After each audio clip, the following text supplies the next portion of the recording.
तो शुरू करें। नमस्कार, मेरा नाम है सार्थक भगत। भारत के एक छोटे से शहर भुवनेश्वर में पला बड़ा और जिंदगी के सबसे ज्यादा साल यहीं बिताए। जो मुझे जानते हैं वो मुझे एक अच्छा स्टूडेंट, एक सच्चा दोस्त, एक जिम्मेदार एम्प्लॉय, एक तार्किक कंसल्टेंट या फिर एक आधुनिक बिजनेसमैन के हिसाब से पहचानते हैं। पर आज अपने आप को एक नए किरदार में मैं आपके सामने ला रहा हूं। बहुत कम लोग जानते होंगे कि बचपन से ही मैं एक एकल परिवार में पला बड़ा, न्यूक्लियर फैमिली। तो लाजमी है कि जॉइंट फैमिली डायनामिक से मैं काफी हद तक दूर रहा। जबकि बोथ मेरे दादाजी और नाना जी के खुद के बिजनेसेस थे। पढ़ाई के बाद नौकरी को ही मैंने अपना परम उद्देश्य चुना। एमएनसीज में नौकरी की, उनके सिस्टम्स को जाना, उनके प्रोसेसेस को पहचाना और खूब सारे अवार्ड्स जीते। पर कहते हैं ना, परिवार को व्यापार से ज्यादा देर तक दूर नहीं रखा जा सकता। 7-8 साल में ही मैंने अपने 2 दोस्तों के साथ बिजनेस की दुनिया में कदम रखा और आज 6 साल बाद अपने ही शहर में अपने छोटे से परिवार के साथ एक सक्सेसफुल बिजनेस चलाता हूं। अपने आप के फ्यूचर को अपने बिजनेस में और अपने बिजनेस का फ्यूचर अपने बेटे में देखता हूं। और ये बस मैं नहीं, ऐसे सैकड़ों बिजनेसेस हैं जो अपने बाद अपने बिजनेस के ग्रोथ के लिए अपने परिवार की ओर देखते हैं। पर फिर ऐसा क्यों है कि सेकंड जनरेशन तक आते आते बस 30% बिजनेसेस ही जिंदा रहते हैं, थर्ड जनरेशन तक 12% और फोर्थ जनरेशन तक 97% बिजनेसेस अपना दम तोड़ चुकी होती हैं।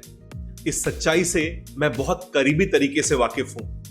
मिसाल के तौर पर मेरे नाना जी का प्रिंटिंग प्रेस, जो सरकारी स्कूलों के किताबों के एक्सक्लूसिव प्रिंटर्स होने के बावजूद भी अपने बिजनेस को सेकंड जनरेशन तक ना पहुंचा पाए। या फिर मेरे दादाजी का बिजनेस, जो 40 साल बाद भी अपने उचित अनुपात से आगे ना बढ़ पाया और 5 भाई बहनों के परिवार में बस एक ही का गुजारा चला पाता है। और आप खुद ही सोचें, बचपन की वो साड़ी की दुकान जो आज ई कॉमर्स के चकाचौंध में कहीं खोसी गई, वो ट्रैवल एजेंसीज जो ओला उबर के चलते आज गायब ही हो चुके हैं, या फिर वो हलवाई जिसके पेड़े पीढ़ियों से मशहूर थे, आज डाइट कॉन्शियस कंज्यूमर्स के आते अपने घर लौट चुके हैं। उस पे कोविड के बाद न जाने कितने अनगिनत बिजनेसेस जो किसी बच्चे का भविष्य बन सकते थे, आज खुद ही अंधेरे में कहीं खो गए। अब इनके बच्चे सॉफ्टवेयर सेक्टर में नौकरी करते हैं या नौकरी ढूंढ रहे हैं। न जाने कितने संयुक्त परिवार के टुकड़े होते हुए हमने अपने आंखों से देखा होगा, क्योंकि अगली पीढ़ी ने पारिवारिक बिजनेस को ज्वाइन करने से ही मना कर दिया। कमी तो भरोसे की ही थी, कभी पापा के बनाए बिजनेस पे, तो कभी भैया के इरादों पे, तो कभी खुद पे। नतीजा, बाप बेटे अलग, हस्बैंड वाइफ अलग, भाई बहन अलग। जब एक बिजनेस टूटता है ना, तो परिवार के भी टुकड़े हो ही जाते हैं। पर कभी सोचा है ऐसा क्यों होता है, ऐसा क्यों हो रहा है? कारण तो बहुत सारे हैं, तकलीफें शायद उससे भी ज्यादा। क्या मैं अपने फैमिली बिजनेस को आगे बढ़ा पाऊंगा? क्या मेरी अगली पीढ़ी मेरे सालों की मेहनत को जिंदा रख पाएगी? क्या रखना भी चाहेगी? फिर मैं ये सब क्यों कर रहा हूं, किसके लिए कर रहा हूं? ऐसे ही कुछ सवाल हैं जिन्होंने मुझे रातों तक सोने नहीं दिया। और फिर मैंने पढ़ना शुरू किया। वैसे एमबीए तो मैं पहले से ही था, लेकिन अब मैंने एक्सपर्ट कोर्सेज किए, सेल्फ कोचिंग ली, बहुत सारे फैमिली बिजनेसेस से मुलाकात की, उनके मल्टीपल जनरेशन से बात की, उनकी तकलीफों से सीखा, उनकी सफलताओं से प्रेरणा ली। और फिर ये चाबी मेरे सामने आई कि पारिवारिक रिश्तों को मजबूत रख के भी अपने बिजनेस को कैसे आगे बढ़ाया जाता है।